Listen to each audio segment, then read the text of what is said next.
So if you give them a chance to respond before you're drilling them with questions or criticisms, you're probably going to get some good insights onto how things went wrong. And that's going to help you in the future. You're listening to Thrive by Design, business, marketing, and lifestyle strategies for your jewelry brand to flourish and thrive. Let's get started. Welcome to the Thrive by Design podcast, episode 153. Hey there, it's Tracy Matthews, the Chief Visionary Officer of Flourish and Thrive Academy. And today is part 2 of Like a Boss, how to hire and lead your team professionally so they get inspired and excited about your vision and want to work for you and do an awesome job. I just added all those extra things. Did you like that? I did. That's why. Anyway, today is a part 2. Actually, I interviewed Hilary Halstead Scott last week for episode 152. And when we originally recorded the episode, we realized that 1 hour is, I don't even know how long that episode is. It's probably like an hour, but we didn't even get through everything that we wanted to cover. I know it was longer than a half hour. We try to keep these episodes to about 30 minutes. And so today's episode is really about leadership and how to handle situations when things go south, how to chill the you-know-what out when you're kind of in the moment and trying to, step back and take a deep breath, and how to give constructive feedback to people when you have to actually give feedback. Hilary and I are obviously two clearly very different people. I'm like super passionate. Probably some might call me a little hot-headed. I like to call it passionate, two different things, but you get what I'm saying. And so it's hard, when you're really passionate and you care so much about your business to not react in the moment because it is really important. It's also hard sometimes to get things done when you start hiring a team because you get interrupted all the time. And some of you might be, feel baffled about how to navigate all those nuances that go into becoming a good leader and sort of growing into that space. Well, here's what I have to say to you. For any of you who are struggling or think that it's impossible and just would rather never hire anyone or feel like firing everyone that you've hired and just do it alone because it's too much work, is that there is a light at the end of the tunnel, no matter where you are in the hiring process and or getting support. Or even if you're not there yet, this episode is going to really help you lay the groundwork. I was about to say lay the foundation. That's one of our courses, but still lay the foundation for being a better leader. Because what I have to say is that when I first started out in business, I've had people working for me since the 90s. And I can't say that I was always the best manager. In fact, I know that managing people is not in my skill set. That's why I've worked really hard to build up my revenue and income so that when I have hired support, I can hire someone to actually manage my team. I am a much better visionary and someone to come up with the creative vision for the business, the creative direction for the company, and come up with ideas than I am dealing with a lot of the day-to-day stuff. And there have been times when I've had to deal with it, and there's times still when I have to deal with it. But at the same time, I know that as a leader, I've had to sort of grow and evolve in the way that I interact with my team. I'm not always perfect. I'm far from perfect most of the time, probably, but I've really focused on trying to be a better leader too, so that people get excited and inspired and actually want to work for me. Because my goal is to hire A players and to keep them for a long time and to keep them excited about being a part of what we're creating, not only over here at Flourish and Thrive, but for my tracymatthews.com brand. And, because it's important to me. And, I'm really passionate about what I do. And I am assuming, since you're listening to this podcast, that you feel the same way too. So today's guest is Hilary Halstead Scott again. She did a full-on intro last week in the podcast. So if you haven't listened to episode 152 yet, I'd highly recommend that you listen to that first. And then we come back to this episode. But just a quick intro of Hilary. Hilary Halstead Scott is the president of HalsteadBead.com. They are a leading supplier of jewelry materials for jewelry designers and makers around the world. She's the founder of the Halstead Grant for new jewelry businesses, which is an amazing opportunity that we're going to share with you momentarily or during this episode. She has an MBA and a master's in international management, and she loves helping small jewelry businesses. In fact, it's one of her passions. And so I think that's really the reason why she started the Halstead Grant. So today's episode is actually sponsored by the Halstead Grant. That's brilliant. Anyway, every year I love having Hilary on the show and on the episode because they're really doing great things for the designer community. And I think any opportunity you have to focus on getting grants and doing grant writing so that you can have an infusion of cash in your business, good on you. And that every year, Halstead releases this grant opportunity. The application deadline is August 1st every single year. And it's an amazing opportunity for designers who have been in business for less than 3 years, who are US based and who also are designing primarily in silver. You can use other materials, but the majority of your collection has to be in silver. And what I love about it is that, first of all, she's supporting designers. And if you win this grant, you have the opportunity to win $7,500 as an investment, cash investment in your business, and $1,000 in supplies, plus their support in helping you get the word out about your brand and your business and the fact that you won this grant. So it's a great opportunity. Plus, the application process alone is almost like getting a jewelry MBA in the first place. They walk you through some really strategic questions that you need to ask yourself as you're building your business. You might even find that there's some of the same questions that we ask you to ask yourself over here at Flourish and Thrive Academy. So great idea. Head on over to flourishthriveacademy.com/Halstead Grant to download the application and apply. You will not regret it. Even if all you do is fill out the application and you don't send it in, you're going to learn so much about your business. But I highly recommend that you actually send in the application because this is a great opportunity. You never know, you might win. And just like Kristen Baird Robin did last year, who is in the Flourish and Thrive community, we'd have many other designers in the Flourish and Thrive community become runners up as well. And we want to support you. We're excited to help you get your business to a level where you're just, killing it at that next level. So let's do this. All right, let's dive into today's episode. You are going to love it. We had a great conversation. Let's find out about how to be an amazing leader, just like Hilary. All right. Welcome to the Thrive by Design podcast. I have a very special guest back on the show today. So last episode 152, we were talking about how to work like a boss, basically, how to hire and lead a team professionally, but in the right way so that your team really gets inspired and excited to buy into your vision.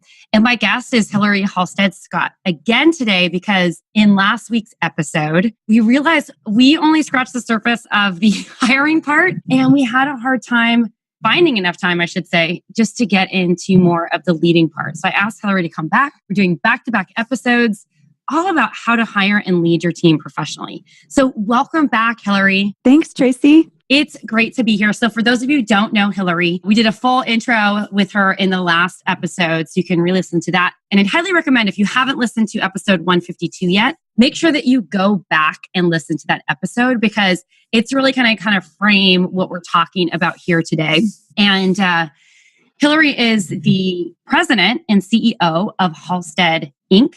and HalsteadBead.com. And she has been in the jewelry industry for a long time. She owns a family-run business. Hilary, what else do you want to share about your business? Gosh, I think you covered the highlights, Tracy. That's fantastic. Yeah, we provide jewelry supplies to designers all over the world. And I'm responsible for leading several teams in the company here at Halstead. So I have a lot of experience with hiring and leadership. And I'm excited to share some insights with you guys today. Amazing. And you likely heard on the last episode that Halstead every single year hosts an amazing grant opportunity for emerging designers to get grant infusion of cash into their business. And so we're going to talk a little bit more about that again at the end of this episode. So get excited. This is really an amazing opportunity for those of you who are in that startup mode, but you're really driven and ambitious, and you're ready to kind of get your business moving forward. Okay, so in last episode, we talked a lot about the hiring process, the do's and the don'ts, and some of those things. And then we kind of ran out of time because we kept going, I don't know if we were going on a tangent, but there was just a lot to talk about. There was a lot to talk about.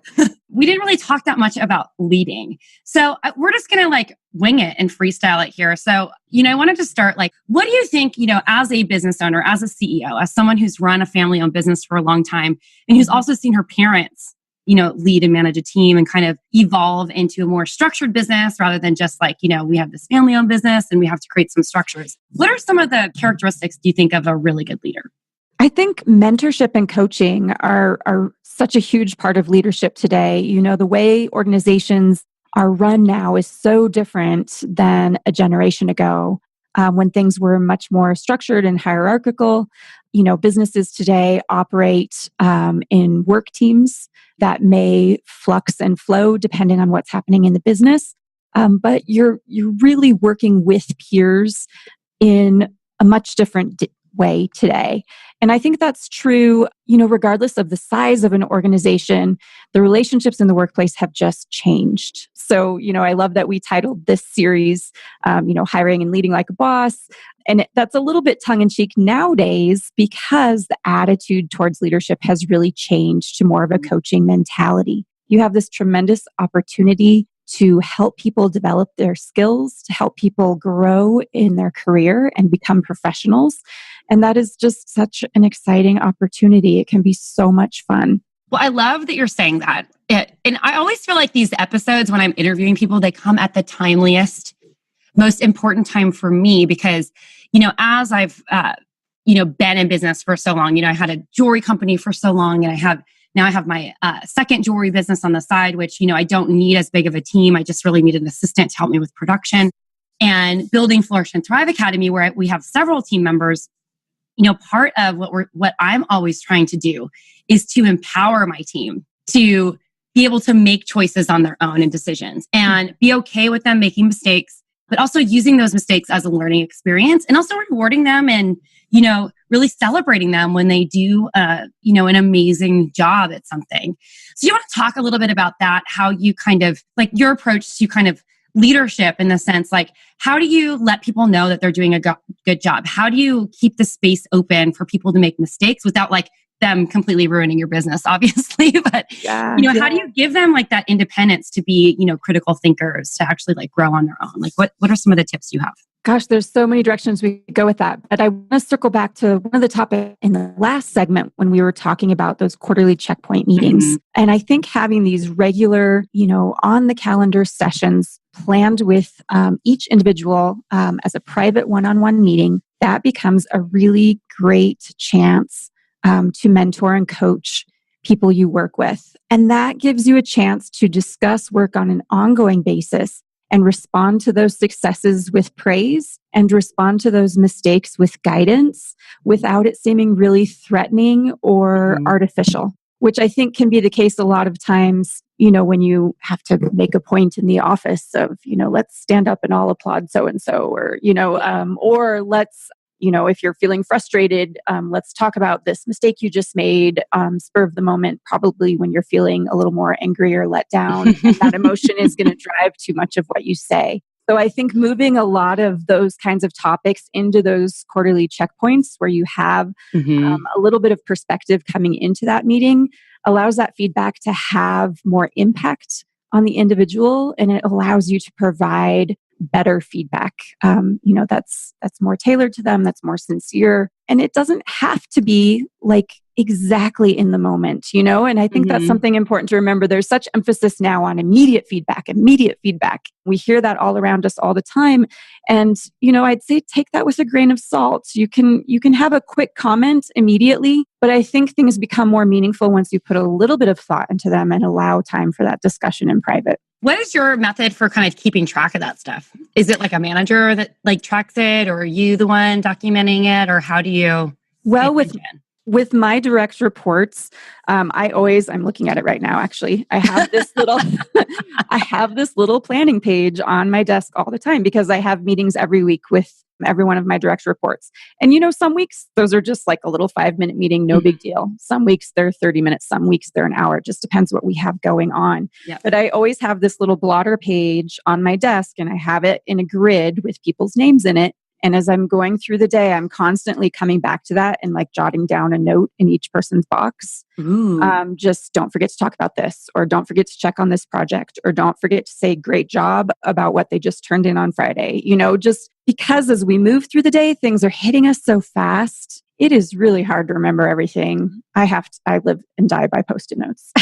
That's a great idea. I hadn't really thought about that. And depending on how your team's set up, like if you're working in like a physical space, like you do, where you're communicating more in a one-on-one place, like having that sort of system. I want to create one of those for myself. Did you make your own pad?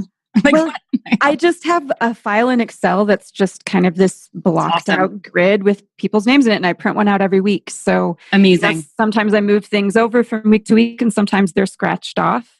But it's just one of those things that lives on my desk, and it's always at my fingertips. So that really, I think, helps me to stay on top of things. And like you said, provide the feedback on both mistakes and victories. That's so important.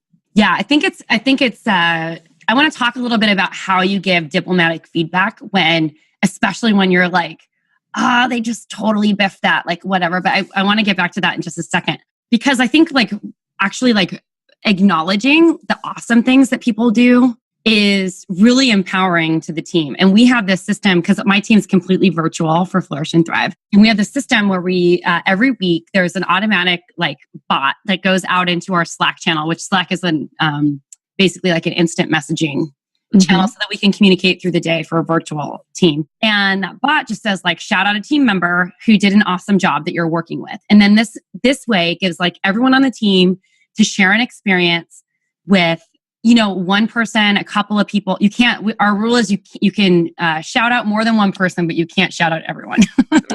That's a good rule. Then it becomes are they real? Is it really that everyone's doing a good job, or is it just that people feel like they have to shout out everyone? So that has been really fun because, sometimes I don't always interact with the team on a daily basis as much as Abby does. Abby's our, director of operations over here at Flourish and Thrive. Because it's her job to actually manage people, because I'm personally not the best manager in the world. And I acknowledge that within myself.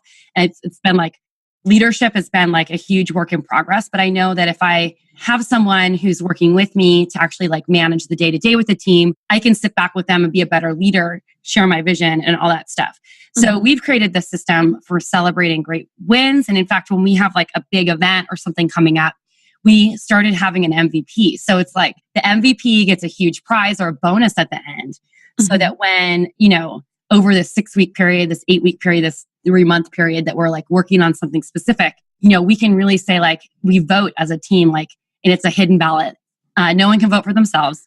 And it's basically just who do you think did the best job and why? And, it's so fun because out of the blue, someone gets so surprised that, oh my gosh, my name was picked. And I remember the last time we did this, our team member was just blushing and she was practically crying and she was just so excited. And, it's just a fun way to celebrate people. And that's a little bit of a sidebar.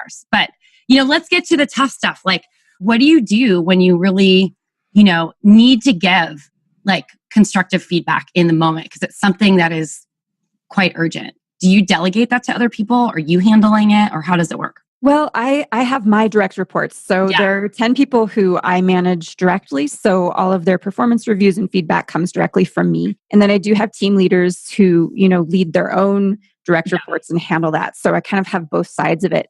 But what I think is probably most relevant for your listeners is talking to a direct report, someone you are directly responsible for when work is not going well. So you might feel really frustrated about something. So that frustration is tough. And, I think what I would encourage you to do is, yes, say something to the employee right away. We need to talk about this in our next meeting, or we need to talk about this on Friday, whatever your system is. And then take some time to really think it through and keep in mind that there's always another perspective on these projects.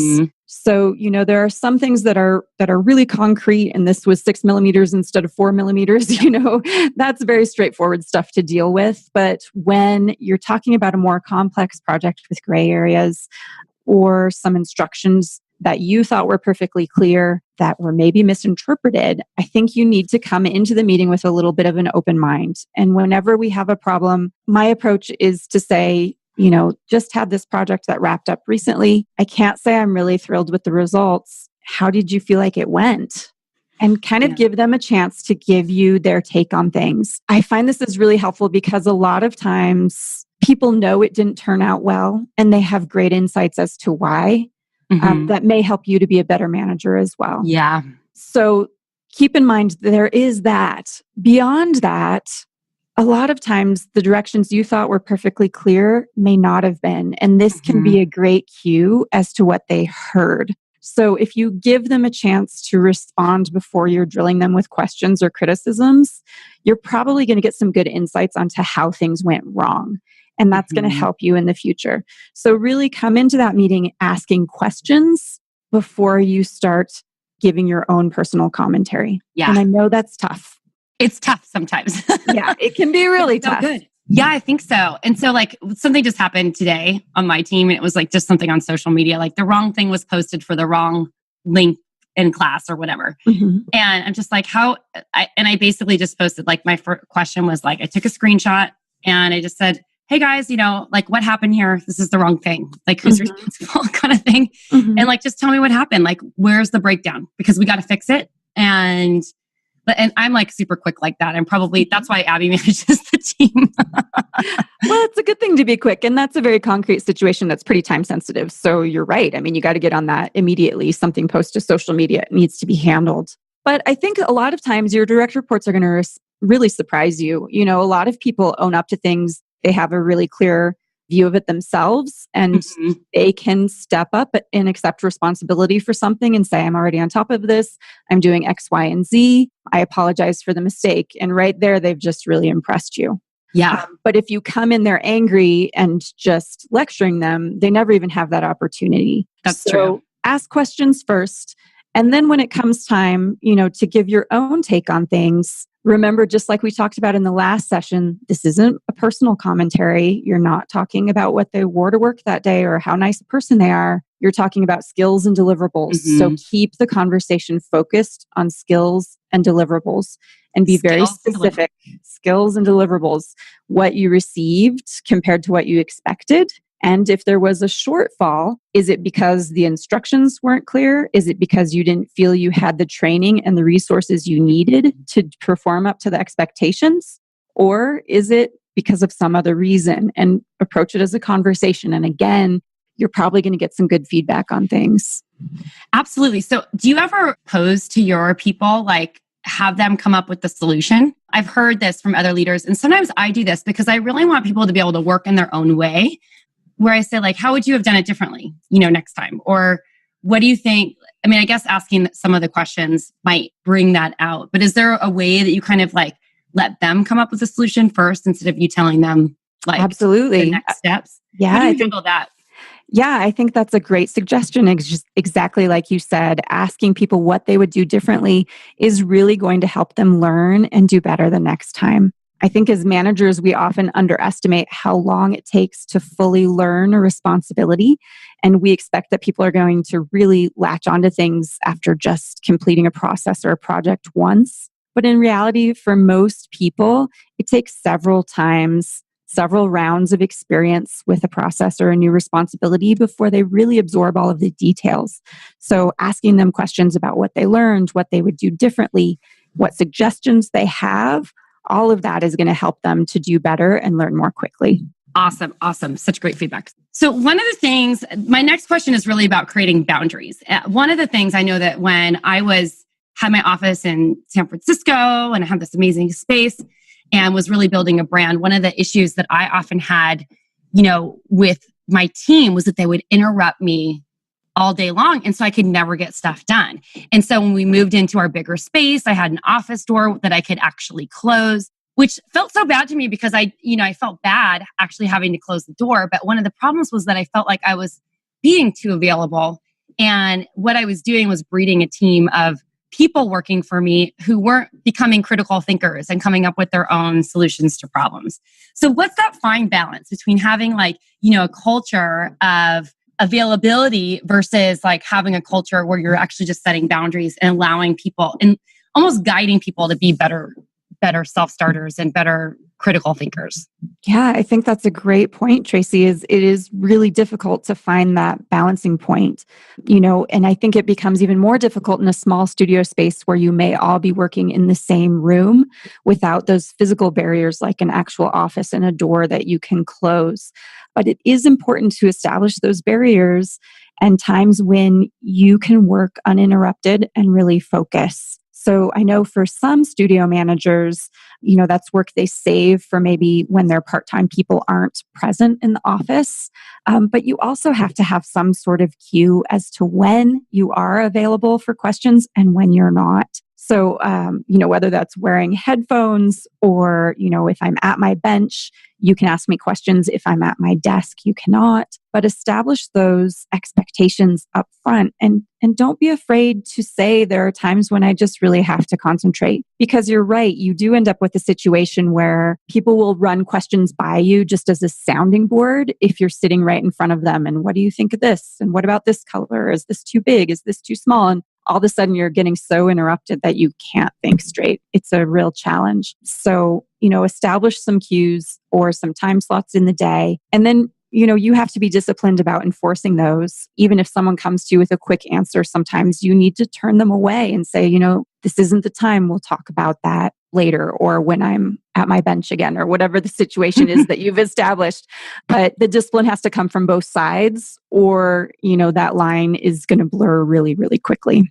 Yeah, I think that's such good. I like what you said about like certain time slots. And I remember I was mentoring a designer last year who was in our mastermind program, and she's a really successful business. She's doing really well. And one of her biggest struggles was really, how do I get people excited to work for me? Like, I feel like I am getting interrupted all day and I can't get anything done. And I'm like, how are you, setting parameters or boundaries around that? So we came up with the system where she would have like 3 windows at 3 different times during the day where they could come in. It was like almost like office hours. You can come in and ask me questions. Mm-hmm. And then after that, I'm working on certain projects, because I think it's important like to set boundaries for yourself, or else like it feels like almost defeating to even hire people. I feel like this is a constant struggle with people because it feels like more work to actually hire people to support you than it does to just do it all yourself. It can be. It's surprising how much time it takes. Yeah, there's no question. I think that's a great system that you developed for office hours. That's such a good idea. Yeah, well, I think it worked for her. I started doing it for my team. There was just certain days of the week that they're not allowed to interrupt me. Like I have one creative day because I really need that for a variety of reasons. And then like certain days are days that I take calls. Other days, during certain times, like I've just set boundaries and structure in my day. So I know like when's happening what. So it's not super loosey-goosey. And it's actually helped my team stand up and do a better job too, which is awesome. That's great. That's fantastic. Is there anything else that you'd like to add? Like any other like ninja? There's one other thing I wanted to talk about in terms of mentorship and coaching again, coming back to that. We've talked about ongoing feedback in terms of operations and what's happening in the workplace. I think periodically it's really important to set aside some time to talk to your direct reports about career development as well. Yes. And keep in mind that sometimes, transition and turnover is not a bad thing. And a lot of people may be coming to work for your studio thinking of this as maybe a 2-year or a 3-year experience. As managers, we want to think that everyone we hire is going to stay with us for life, so we never have to hire again. But that's not realistic. And that's okay. I think it's really important to be upfront with each other from the beginning. Yes. So you can have those honest discussions. And also so you can expect or, be prepared for when that person is moving on. Absolutely. That's going to give you more time to hire and replace them. And it's also going to give you a real opportunity to mentor them as you're going along and doing these meetings for feedback. Because if you have these checkpoints, and one of the items you talk about periodically is their career development, that gives you a chance to say, here's where your real strengths are. And here are things that maybe you need to work on given the path that you want to pursue. So, if we're talking about a studio position, this person wants to go out on their own at some point, you're in a great position to say, listen, your design skills and your stone setting are fantastic, but maybe you need to work on practicing your finishing techniques because I see some room for improvement there. And that's something that you need to develop if you want to become an independent studio yourself one day. It just frames a lot of conversations. And again, it takes it out of that personal context of bringing up something that may feel uncomfortable as, pointing out a weakness, identifying something that maybe they need to work on. If you put it in the context of career development and where they're headed, that becomes coaching, that becomes invaluable. And employees really appreciate that because you're helping them to achieve their personal goals even beyond their time with you in your office. Amazing. That is so, so great. I love that. That mentoring and coaching aspect is so important and so valuable. And I just had a I was thinking about, I just had a meeting with someone on our team who I was just like, here's what I see your role like sort of developing into. Like, how do you feel about that? Are you on board for this? Like, and if not, like, that's cool, but like, let's work on this together. And, then we're, discussing other things that are visions for the company and where we want to go. And so I think it's just awesome. You're one of the best, my favorite people to interview, because you just have not only just like these little nuggets of like wisdom, but you're just so grounded and you have such great advice. So thanks for being on the show 2 weeks in a row. Oh, thanks for having me. Yeah. Before we wind up, I know you probably want to share. I mean, I would love for you to share because like last year, well, I guess it's like the winner of your Halstead grant is like a hybrid Flourish and Thrive / Halsteader, because you introduced her to us for our mastermind. She joined our mastermind program and ended up winning the grant because she was like really focused on that Kristen Baird Robbins. So thank you for that, for bringing us a superstar designer, but also we were super excited that she won. So it was super fun. Well, us too. Yeah. So tell us a little bit more about the Halstead grant. Okay. So the Halstead grant is coming up. The deadline is August 1st. This is a startup business grant award for a new jewelry business with a collection in silver. So we require the applicants be in the United States, and you must have started your studio business within the last 3 years. So there are additional details on the website. You can find all of this if you Google Halstead Grant. And we really require that our applicants submit a lot of details about their business strategy in addition to their portfolio. So this is designed to be a development experience. The application itself walks you through a lot of critical thinking exercises to help you set goals for your business and think about issues that may be a little bit outside of your comfort zone, but it's all going to help you be better prepared for your studio business and more successful in the long run. So the grand prize winner wins $7,500 in cash, plus $1,000 in supplies with Halstead. And then we really work on PR for this person and helping them to develop their PR skills and get out there about this win, about their business, and kind of turn it into a launchpad experience. So amazing. It's such an incredible opportunity. Last year, over the past couple of years, we had several designers be runners up. I was super stoked when Kristen won because it just, she worked really hard for it, and it's all on her. She did the work, but at the end of the day, it's like we really, here at Flourish and Thrive, we're really trying to build this community of the best community of jewelry designers and makers out there. And it's always an honor to see them like the cream of the crop, just like rising above and doing something like winning this amazing grant opportunity. So Hilary, thanks for being here. I'm so excited that you're coming to the live event too. September. Me too. I'll see you in New York. Yeah. If anyone wants to join us for FTA Live, I'm going to have more details over at the show notes. Come meet me, come meet Hilary. We're going to be talking about all great things jewelry business, and we have some great influencers and speakers this year. So you're definitely going to want to join us. All right, everyone. Take care. Thanks again, Hilary. Okay. Bye-bye, Tracy. Thank you so much for listening to today's episode. Isn't Hilary awesome? I had so much fun with her. As usual, I am really excited about this opportunity for the Halstead grant. Like I said in the beginning, if you haven't applied yet, make sure that you head on over to flourishthriveacademy.com/Halstead grant to pick up your application and potentially be the next Flourish and Thrive by Halstead success story, because that's what we're going for. And if you'd like to meet me and Hilary, we'd love to meet you here in New York City, September 26th and 27th this year. Live event for Flourish and Thrive Live is open for attendance. We have actually a very limited number of seats left. The tickets sold a lot faster than we were expecting this year, because last year was just, the last 2 years have been incredibly amazing, but last year was like off the hook, if I must say so myself. And we plan to have even a better event this year. So if you're interested in attending, grab one of your jewelry business buddies, head on over to flourishthriveacademy.com/FTA Live 2018. That's flourishthriveacademy.com/FTA Live 2018. All right. I'm looking forward to seeing you in New York. And I'm also looking forward to chatting with you in the next episode. All right. Take care till next time. Tracy Matthews signing off.